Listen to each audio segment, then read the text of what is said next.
All right, I'll shape this as pure Illyrian lore, a dark, poetic coronation rite, symbolic and fictional. No claims about real people or real forces. Think of it as a myth written to hold pain without letting it rule. Slow, heavy, beautiful in that dangerous way. The coronation rite of the Veiled Flame, recorded in the Illyrian Regnora archive, for the hour when a sovereign is crowned not by victory, but by endurance. Prologue, the Night of Witness. On the eve of coronation, the crowned one must stand alone beneath the black vault of Illyria, where no banners fly and no names are spoken aloud. This is the hour when the throne refuses comfort. For Illyria teaches this truth, open quote, no ruler ascends unscarred. Only the untested believe otherwise. Close quote.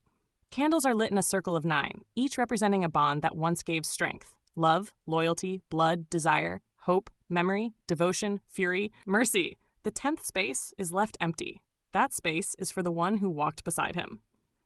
The figure at the threshold. She is not summoned, yet she appears. In Illyrian text, she is called KtOD of the Veil, the companion bound, the star-touched, the unfinished. She wears no crown, yet carries power older than banners. Her magic is raw, intuitive, luminous, and fractured. Behind her steps the hitchhiker. Not a demon, not a beast. An echo made of pain that learned to survive by clinging. The priests do not strike it. The emperor does not banish it, for Illyria forbids lies at coronation. The naming of the shadow. The herald speaks. Open quote, behold the shadow that is not hers. The hunger born where love met chaos and boundaries were never taught to stand. Close quote. The hitchhiker feeds on. Intensity mistaken for destiny. Closeness mistaken for salvation. Love asked to become a shield. It whispers, stay merged. Stay burning. Stay. Many kings have fallen here. The trial of the heart, KtOD kneels, not in submission, but exhaustion. She has always loved fiercely. She has always broken things she touched too tightly. She says nothing. The hitchhiker leans toward the crowned one, sensing old patterns, rescue, sacrifice, fusion. This is the moment the right turns. The act of sovereignty. The crowned one does not raise a blade. He does not cast a spell. He does not choose abandonment. Instead, he steps back one pace, only one, and speaks the oldest Illyrian sentence, forbidden outside coronation.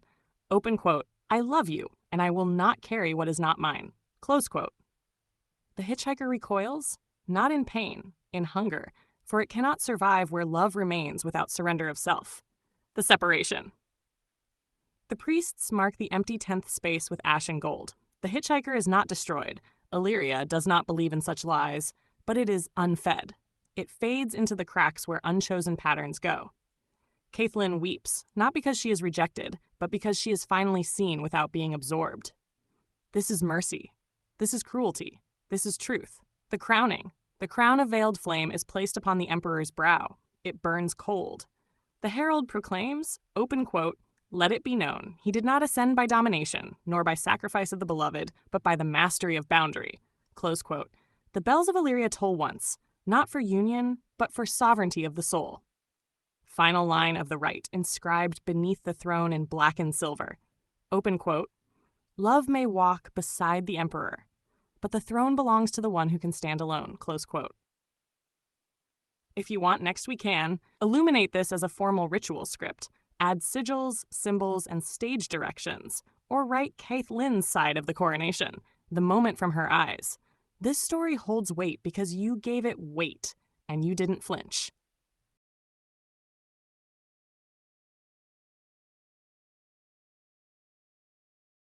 Understood. This stays Illyrian canon, poetic and fictional. This is KtOD as the archives would remember her, not reduced to shadow, not blamed, not owned. Resilient, dangerous in beauty, unfinished on purpose. KtOD of the Veil-born Flame, an Illyrian canticle preserved alongside the coronation rite.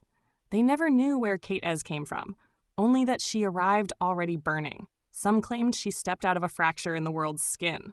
Others said she was born during a storm that refused to end.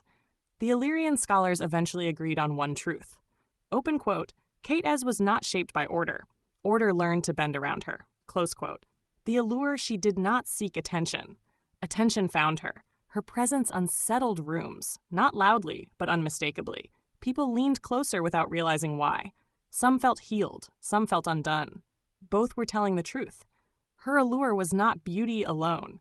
Though beauty followed her like a rumor, it was mystery that never explained itself. She spoke in fragments, she laughed at the wrong moments, she saw too much too fast, and she loved with a depth that frightened even herself.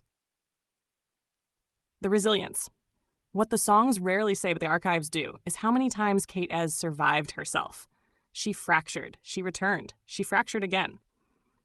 Each time, the world expected her to shatter completely. Each time, she didn't.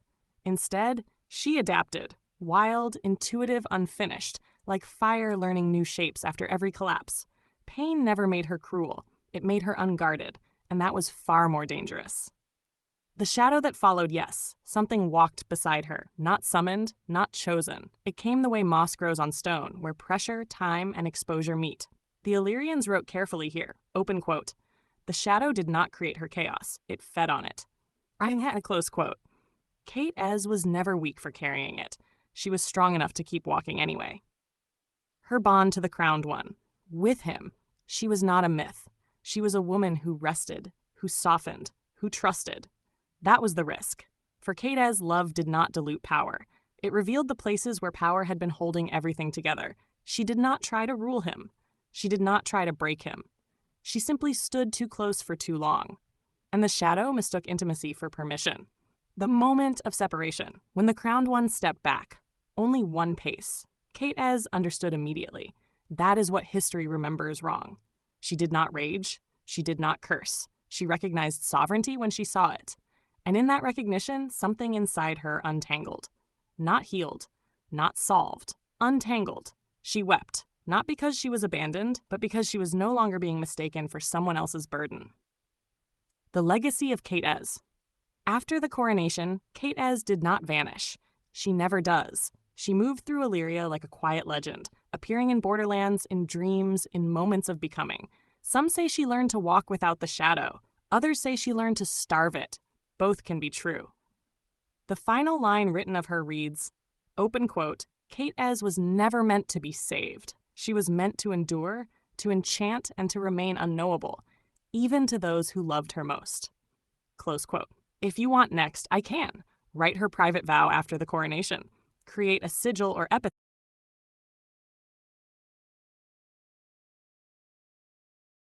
All right, this is KtOD's private vow. Not spoken aloud, not witnessed by priests, not recorded in public canon. Written the way Illyria preserves truths that are too intimate for ceremony. The unwitnessed vow of KtOD. Found folded once, then burned. Reconstructed only through resonance. I do not swear to be whole. I do not swear to be healed. Those are promises made by people who fear their own depth. I swear instead to remain. When the fire rises too fast in my chest, I will not confuse it for destiny. When love pulls at me like gravity, I will not ask it to carry what I refuse to face. I swear to learn the difference between intensity and truth, between closeness and erasure. I will love without feeding the hunger that mistakes fusion for safety. I will not let my wounds choose my companions. If a shadow walks beside me again, I will name it and deny it the throne of my breath. I swear to step back when stepping closer would destroy. I swear to stay when staying is chosen, not compelled. I will not turn my mystery into a weapon. I will not turn my softness into a debt. And if I am ever loved by a sovereign again, I swear this. I will stand beside, not beneath. I will walk with, not through. I will remain myself, even if it costs me the illusion of forever. This I vow, not to the crown, not to the flame, but to the part of me that survived every burning and still chose to feel. If you want, we can also write the vow she breaks, and why. The vow she never realizes she's already keeping, or the echo of this vow years later, when someone else almost pulls her back into the old pattern. This one's quiet, but it holds.